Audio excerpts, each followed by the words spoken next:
Hello students, welcome to score of Jabalpur.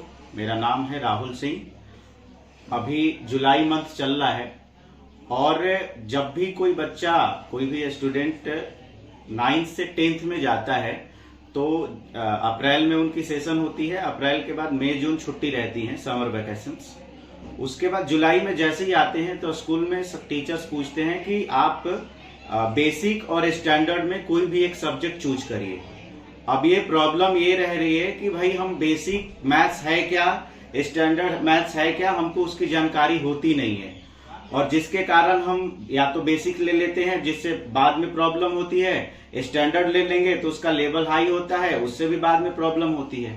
तो क्योंकि अभी जुलाई का फर्स्ट वीक चल रहा है और हमें पूरी तरह से मालूम होना चाहिए कि बेसिक मैथ्स क्या है और स्टैंडर्ड मैथ्स क्या है, उसको लेने से क्या फायदे हैं, उसको लेने से क्या नुकसान है, हमको फ्यूचर में कौन सी प्रॉब्लम हो सकती है बेसिक लेने में, स्टैंडर्ड लेने से क्या फायदा और क्या नुकसान हो सकता है, उन सारी चीजों के बारे में मैं इस प्रेजेंटेशन में आपको दिखाने वाला हूं।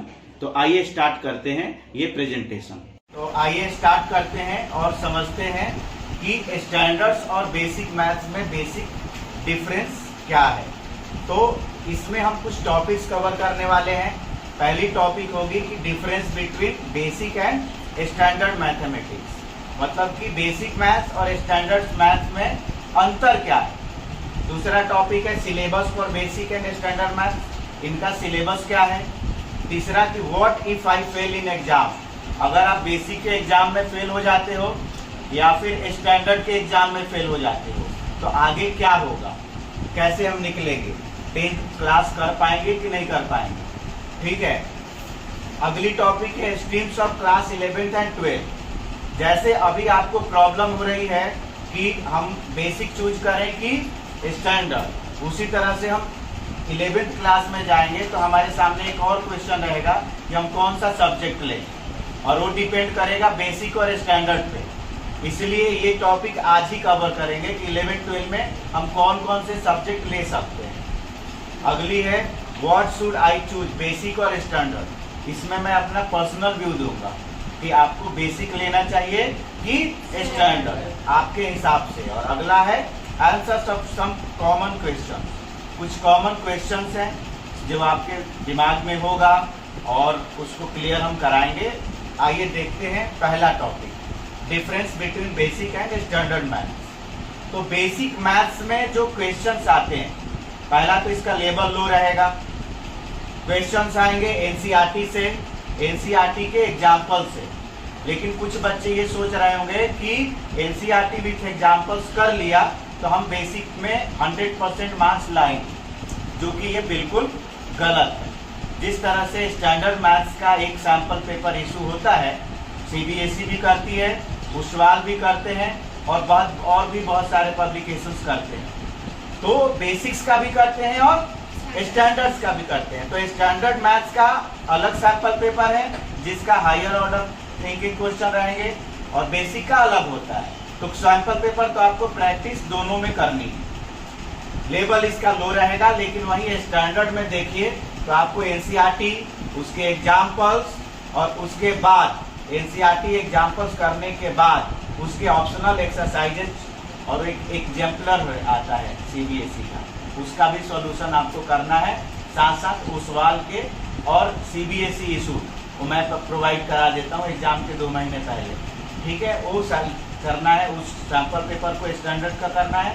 इसकी लेवल क्या रहती है, तो लेवल इसकी हाई रहती है। आइए सेकेंड, कि क्या बेसिक और स्टैंडर्ड दोनों के लिए अलग अलग सिलेबस है, तो बिल्कुल नहीं।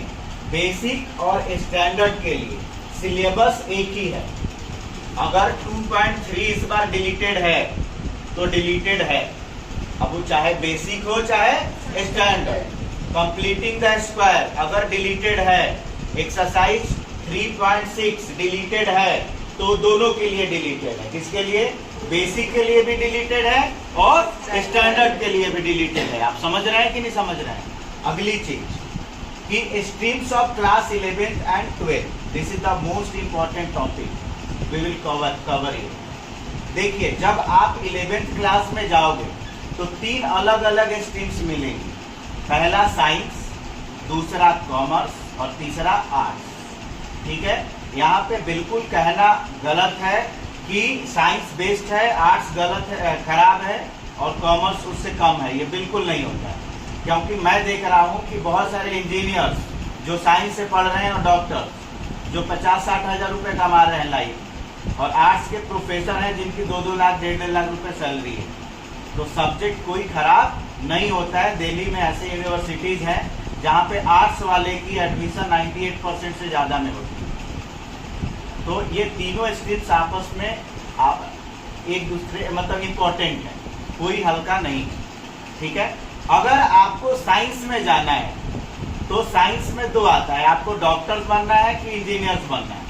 तो अगर आपको डॉक्टरी मतलब कि नीट करना है तो फिजिक्स, केमिस्ट्री और बायो करना है, उसमें मैथ्स की कहीं कोई यूज नहीं है। तो उसमें आप बेसिक से काम चला सकते हैं, वहां पे स्टैंडर्ड मैथ्स का कोई यूज नहीं है। लेकिन अगर आपको पीसीएम करना है, फिजिक्स, केमिस्ट्री और मैथ, साइंस के 2 स्ट्रीम रहेंगे, बायो वाली और एक मैथ्स वाली। जैसे मैं क्योंकि इंजीनियर हूँ इसलिए मैंने मैथ्स वाली स्ट्रीम से किया है। ठीक है, कुछ बच्चे पीसीएमबी भी लेते हैं, बायो के साथ एक्स्ट्रा में मैथ्स भी ले लेते हैं।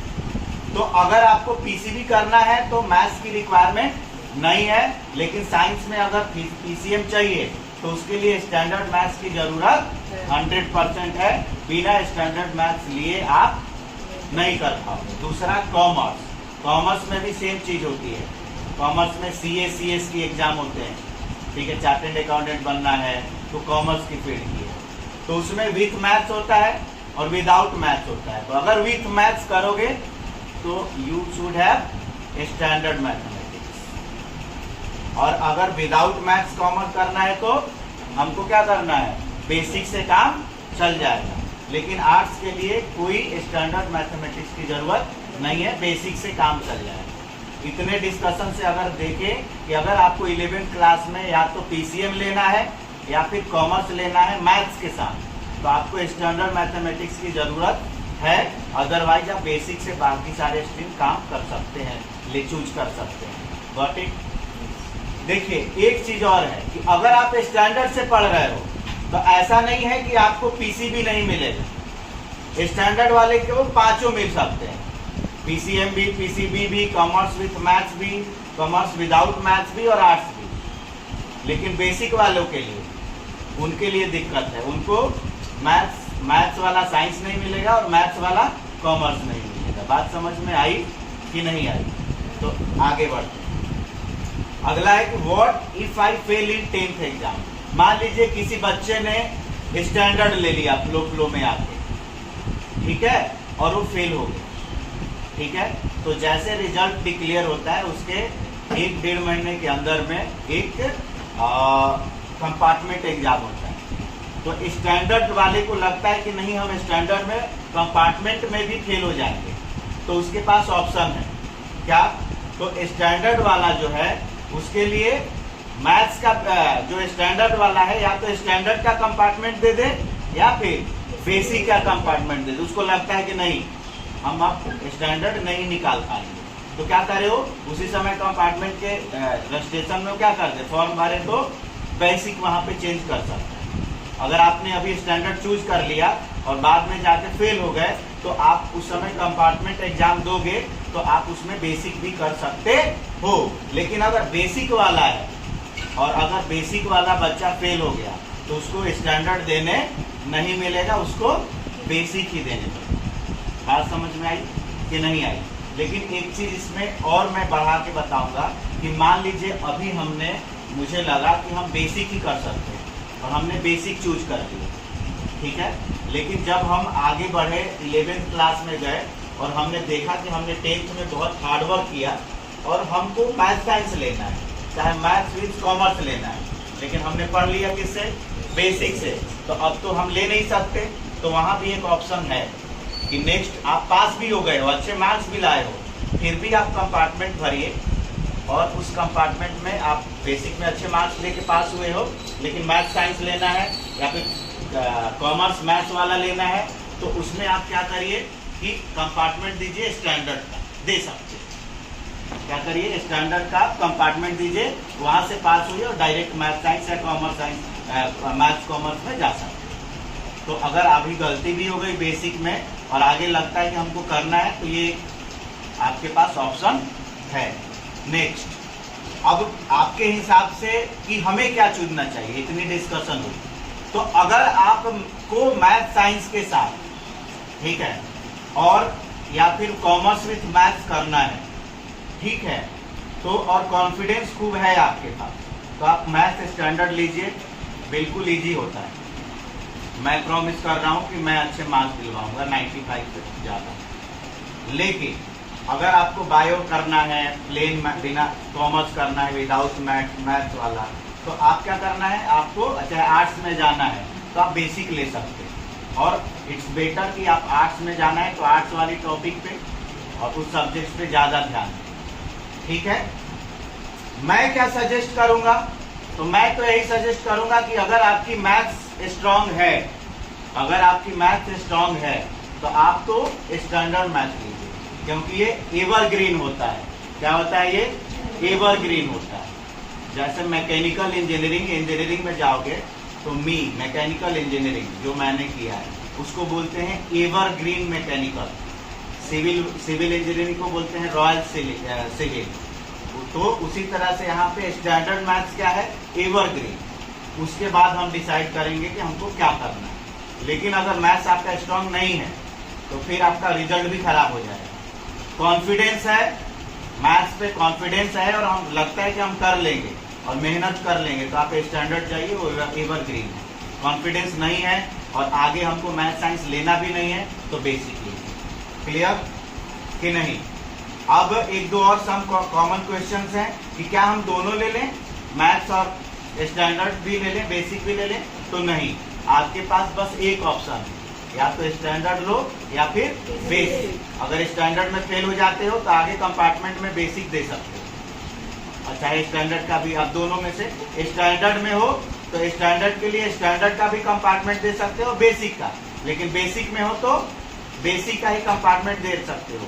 लेकिन आप चाहते हो कि हमने बेसिक में अच्छे मार्क्स ले लिए और मुझे मैथ साइंस करना है या फिर कॉमर्स विथ मैथ्स करना है, तो उस समय फिर कंपार्टमेंट में आप फिर से स्टैंडर्ड का एग्जाम देके और मैथ साइंस ले सकते हैं, ठीक है। अगला, what if I give basic exam now but want to appear in standard? तो बता दिया कि आपको बेसिक का दे दिया हो और बाद में आपका प्लानिंग हो मैथ साइंस करना है, कंपार्टमेंट एग्जाम दीजिए और आप मैथ साइंस या फिर कॉमर्स विथ मैथ्स ले सकते हैं। Join us today for your better tomorrow. Thank you so much.